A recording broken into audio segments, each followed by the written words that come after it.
welcome back to another edition of the Pitch Putt and Puff podcast. My name is Roger, aka RGB. Appreciate everybody tuning in this evening. Before we get rolling with the guest, though, I just want to take a quick second and give a shout out to our sponsors, 420 Bliss, located on 740 Hoosick Road in Troy, New York, right in the Walmart Plaza. Make sure you stop in there, check them out. They have everything you're looking for: flour, pre-rolls, edibles, tinctures, vapes, disposables, you name it, they got it. And also make sure to check out Trouble Off the Tee. Got a promo going on right now with them, 15% site-wide. Use promo code RGB. And on polos, for a limited time, we have a buy one, get one free on the polos. Use promo code PUFF, troubleoffthetee.com. Check out Marty. Also check out his book that's on Spotify, narrated by Jake Adams from Country Club Adjacent.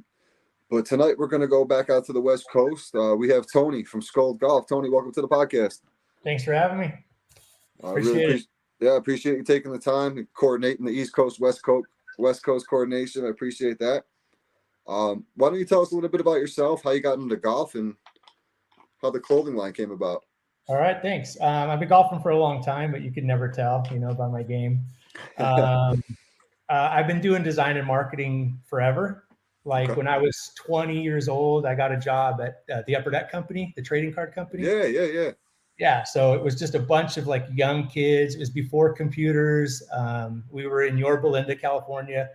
Upper Deck was just starting out and doing production. Back then we had this giant, it was like a stat camera machine, and you had to put the slides on the stat camera machine, and you press the button, and you'd be in the dark room for 30 minutes waiting for the stats to come out. And then gradually computers kind of became popular. We started doing design on computers, and then started hiring more people, more designers, sculptors. And Upper Deck was really cool because it was just like a giant agency, really. We had designers. Huge. Yeah, it was super fun. Yeah. So that's kind of where I cut my teeth in design. Okay. Had been golfing kind of off and on the whole time. Didn't really take it too seriously until probably about 20 years ago, got into it. Mm-hmm. Left Upper Deck, started my own independent agency, so doing design and marketing again. And then just kind of on a whim, started sketching out some skull stuff, for golf, and thought it could be kind of a viable option. Yeah, I'm bald, so. Same, buddy. Yeah. So I was golfing a lot in the summer, and I came home one day, and my wife's like, "Hey, you got some dirt on your head or something?" And then I went like this, and she goes, "Oh, that's not dirt. That's the dreaded bald guy golf hat tan." Yep. You're like tan here and white up here. Yep. And I'm like, no, F that. I'm not going to have that. So I started looking for bucket hats. Okay. I couldn't find anything really that was, you can get Titleist or TaylorMade, that kind of stuff. And it just kind of piqued my interest to make my own bucket hats. And so that's how I got into it. And I've always been drawing skulls. And so look at all my friends' yearbooks. It's always like skulls in there. Metallica was huge, and Metallica had all the skulls, on their artwork and stuff. Yep. So it just kind of lent itself. So I tell everybody, all the, the higher end brands that are using skulls on their hats and on their bags and stuff. I'm like, forget that. I was doing that way back then. Way back. Yeah. I got one of the bucket hats right here you sent me. Yeah. The bucket hat. Yeah. I love this, man. It's awesome. It's so cool. I'll probably honestly wear this on the boat all the time. I love a bucket hat when I'm fishing on the pontoon. Right. The great thing about them is you can use them anywhere. Yeah. And I kind of feel like bucket hats are coming back. A lot of people tell me, oh, I'm not a bucket hat guy. I'm like, that's okay.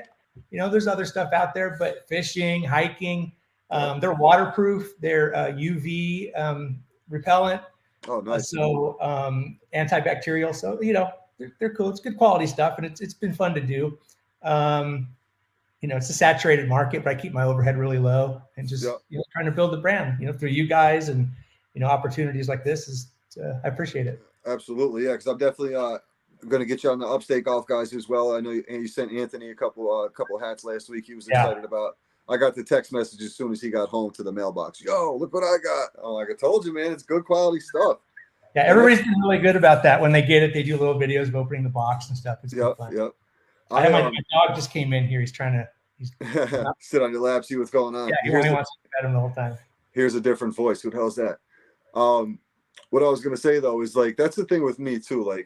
I get sent stuff every once in a while, and if it's not a quality or something I'm gonna wear or represent, I don't try to push it. So it kind of I feel like if I do it that way, when I do present something, people know I stand behind it and like I'm not bullshitting about the quality and stuff like that. So this is a learning process for me. I just started June 1st will be a year of doing the podcast, but I didn't start taking this serious until like January. I got back from I go down to the city, New York City, for Christmas time and help a buddy with his Christmas tree business.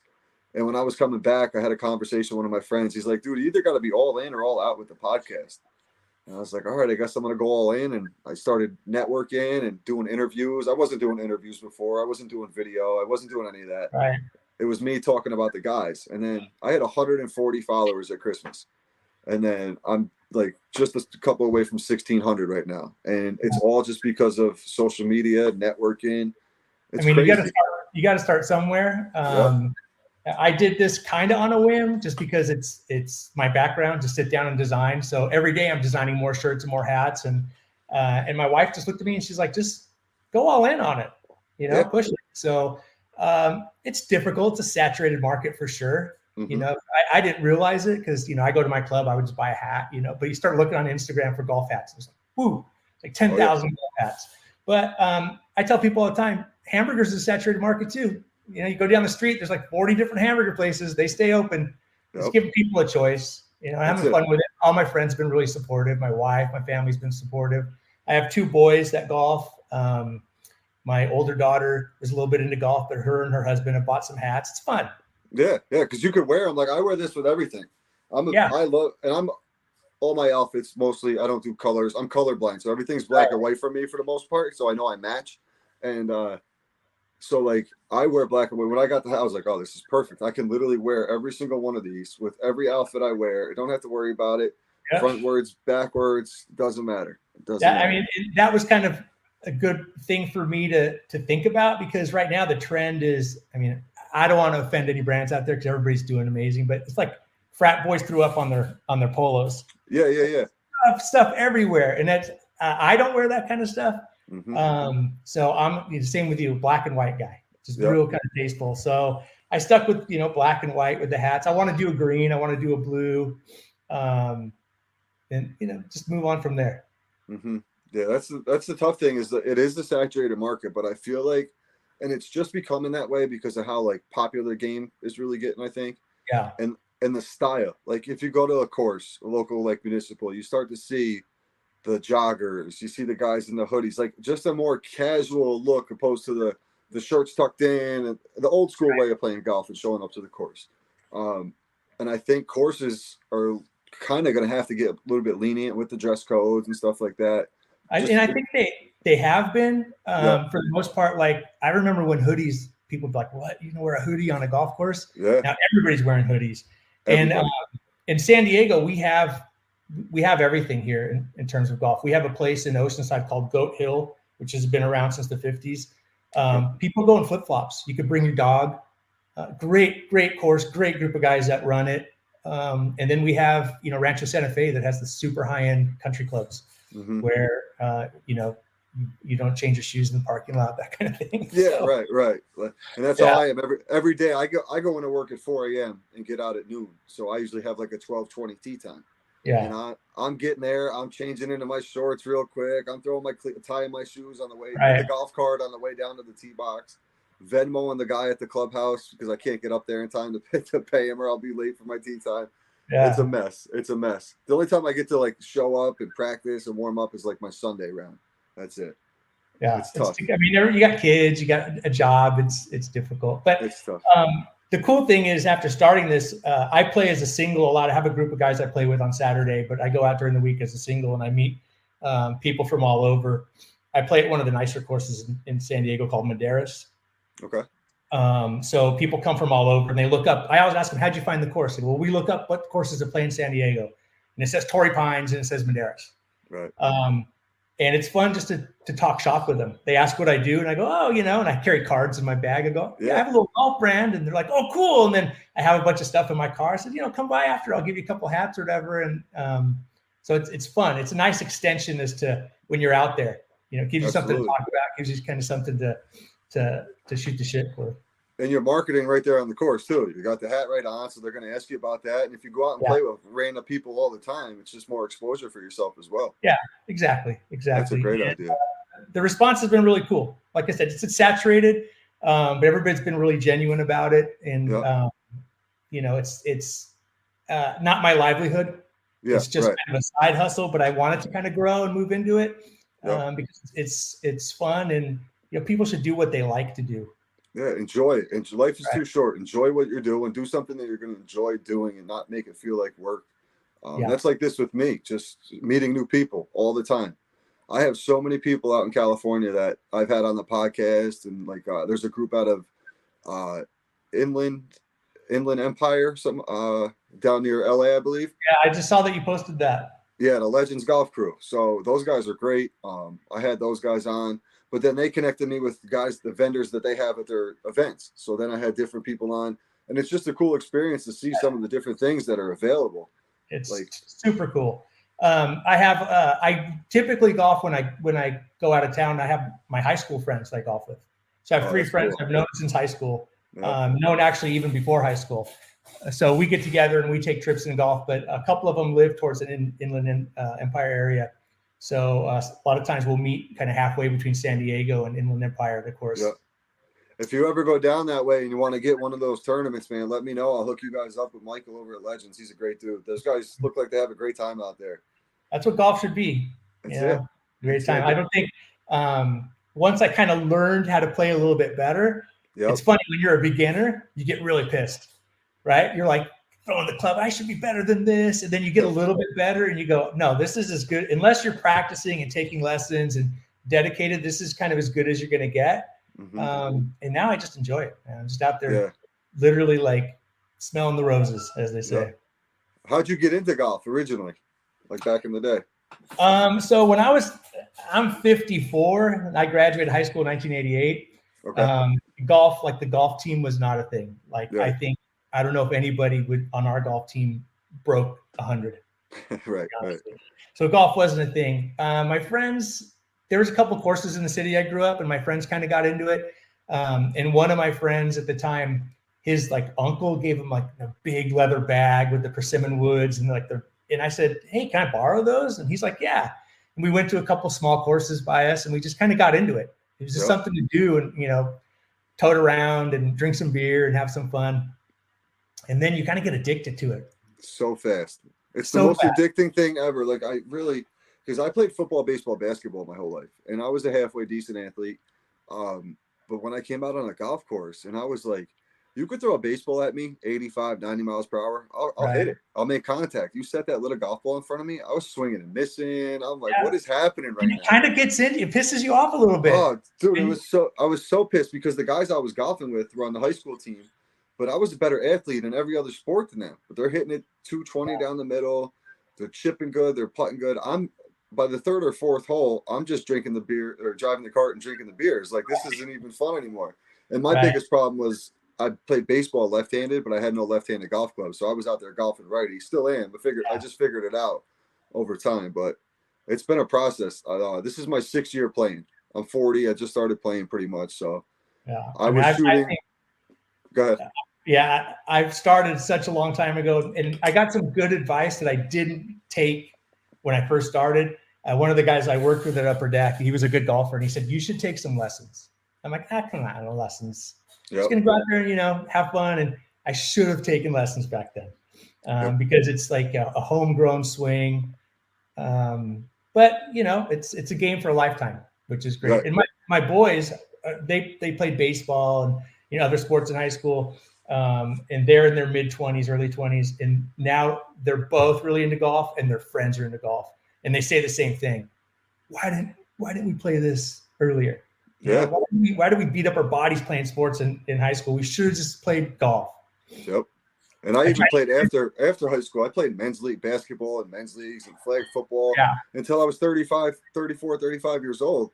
It came to the point where I was playing, I'll never forget it. I was 34 and I was playing in a men's league basketball game. And there was this 18-year-old kid fresh out of high school and he's zipping up and down the court. And I just got done working my full-time construction job at the time. Right. And I'm like, there's no way I could keep up with this kid anymore. Like, it's just not even, it wasn't enjoyable at that point. And I was like, all right. And my buddies were always, come play golf with us, come play golf with us. But because being the lefty and using righty clubs, I was like, I'm good. But now if I pick up a lefty club, I can't even swing it. Like, I could swing it like a baseball bat, but to do it like a golf, it's so awkward to me. It's crazy. Yeah, it's a great game. And, you know, I feel bad for people. You guys have a golf season, right? Because you got to get through the winter. California, you can, even when it's dumping rain, which it was a couple of weeks ago, we were playing. As long as there's no lightning, which we hardly ever get, you can play year round. So you got to take advantage of that. Yeah, we opened up Monday, so we got to play Monday, Tuesday, Wednesday. We got rained out. Today we got rained out. So 50% so far. We'll see what happens tomorrow. Yeah, it's tough. Now, do you have the same problem in San Diego as those guys do in the LA area with tee times? So probably for like the city courses. Well, I mean, obviously Torrey Pines is it's always booked. I'm outside of the San Diego city limit by about 5 miles. So I pay the same rate that you would pay at Torrey Pines. Gotcha. Yeah. So I'm not a city resident, so I don't really play Torrey Pines, but there's a lot of really good city run courses in San Diego. I play at a public course, but they also offer memberships. Oh, nice. So you can get like discounted rates. You can pay a yearly membership, and pay the cart fee. So I don't have that problem, and I haven't heard about that as much here. Yeah. But I mean, LA it's more dense. There's way more people, and I think way more people courses. Not enough space. I was surprised to hear that, but kind of not surprised because there's always a clever person that's trying to game the system for sure. Yeah, I was listening to a comedy podcast, and it got brought up. And I'm like, all the people I have on from LA, no one's ever said anything to me about it. So I started asking. Everybody's like, dude, it's impossible to get a tee time. We have to book it 2 weeks in advance or whatever. I'm like, dude, that's craziness. Because I'm the same as you. I can call up, hey, is there anybody out there? I'm going out by myself. Yeah, I'll put you with this threesome or whatever. It's it's convenient, and I get taken care of real well over there. Because the Pitch Putt and Puff, how it all started was we play on Sundays. We have 8 guys. It's the same 8 guys every week. And I just literally started talking to my phone about the guys, busting balls, and just having a good time. And then I showed up to the course that Sunday, and I put it on my speaker. And it took a couple minutes for the guys to realize what was on until someone heard their name. And they're like, yeah, what is this? What is this? And I'm like, I did a podcast about us. They're like, what? So then it kind of clicked, and they were calling it the RGB Tour, which I didn't like because I was like, they're trying to resemble the Live when I first started and all that. I said, let's be something different. And then that's when I decided to turn it to the Pitch Putt and Puff and take it a little bit more serious. And here we are now. Big things ahead here, especially with the West Coast coming up. That's cool. Are you guys coming out to the West Coast to play? I'll be out I'm planning October. Middle October is my plan right now because we only get a couple months of nice weather, so I got to enjoy it out here. So as soon as it gets cold, I'll be out there. Yeah, I tell everybody, like, if you're going to come to San Diego, September, October is the best time to come. Yeah, we're dry. We don't have to get any rain. It's warm. Those are like our warmest months. Mm-hmm. Sometimes you come in June and we get what's called June gloom and May gray.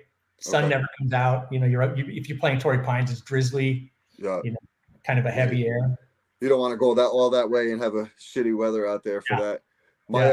My wife's niece just moved out there. Her husband's in the military and just got moved out there. So she's always wanted to go out to San Diego. I'm like, listen, let's make it we'll do the whole loop. We'll go up there for a couple of days. I'll shoot down to LA for a couple of days. Whatever. Definitely reach out to me when you come out. I'll get you on the course. It's that'd be awesome. Yeah, Madeiras is definitely one of the better courses. I mean, there's a ton of courses in San Diego, so they're all really nice, but it's always in really good shape. The pace of play is amazing. All the things that you want. The greens are nice and fast. They're big.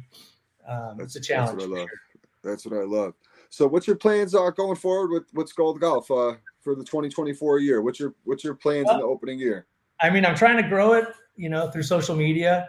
Mm-hmm. You probably know it's a little difficult when you have a job and you're trying to do that stuff as well. Sure. I have a lot of ideas. The challenge of being like a designer is you're never really satisfied. So like I'll do something like this is cool. Then I get another idea and I can't print 50,000 shirts, but I have all these ideas for stuff. Sure.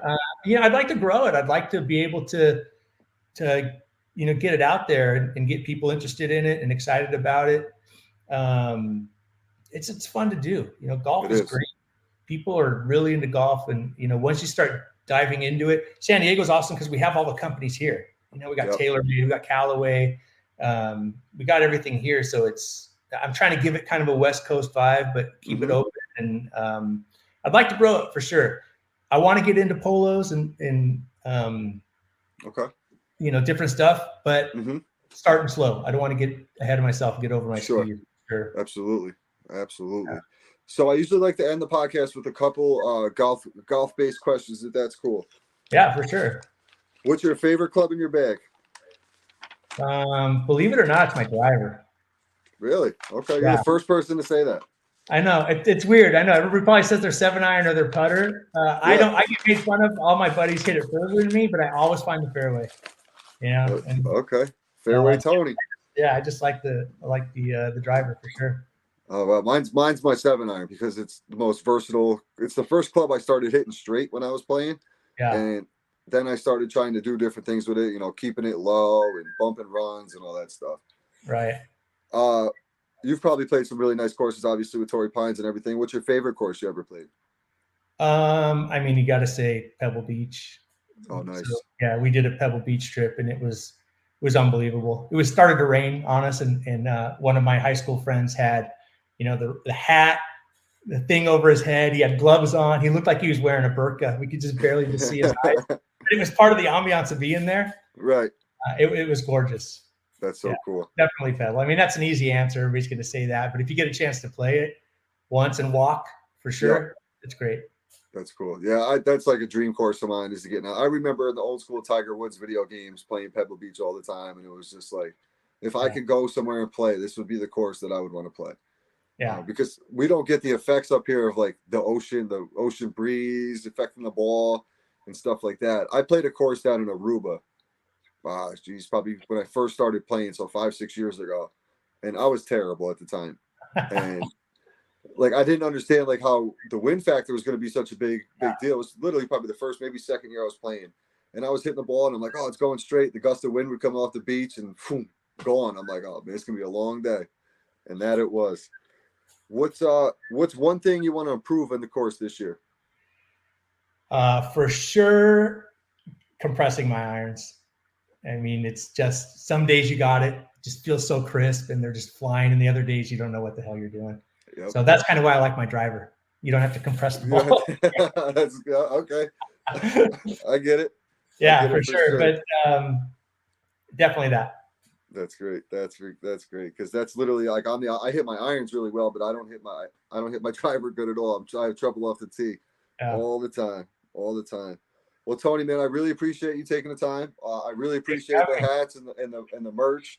I'll be talking to you again soon on the Upstate Golf Guys because I'm on that podcast as well. So we'll definitely set that up. Definitely, when you guys come out to San Diego, hit me up. Oh, for sure. I'm going to keep in contact with you. Don't sign off when we end here. I want to talk to you a couple things. But yeah, make sure you where can they find you? Sorry, where can they find you? Okay, so the website is skulled-golf.com, SKULLED-golf.com. And then Instagram is Skulled Golf Official. So yeah, we'd love to have a bunch of followers. It's just me on my own. Okay. So if people message me, I message them back. Yeah, you got right back to me right away. Absolutely. Yeah. Absolutely. Yeah. I'll ignore everybody when I'm a big company like everybody else. That's it. Awesome, Tony. I really appreciate your time. Make sure you go check him out. It's Skulled Golf. And also, don't forget to check out 420 Bliss and Trouble Off the Tee. Appreciate everybody tuning in to another episode of the Pitch, Putt, and Puff podcast. Later.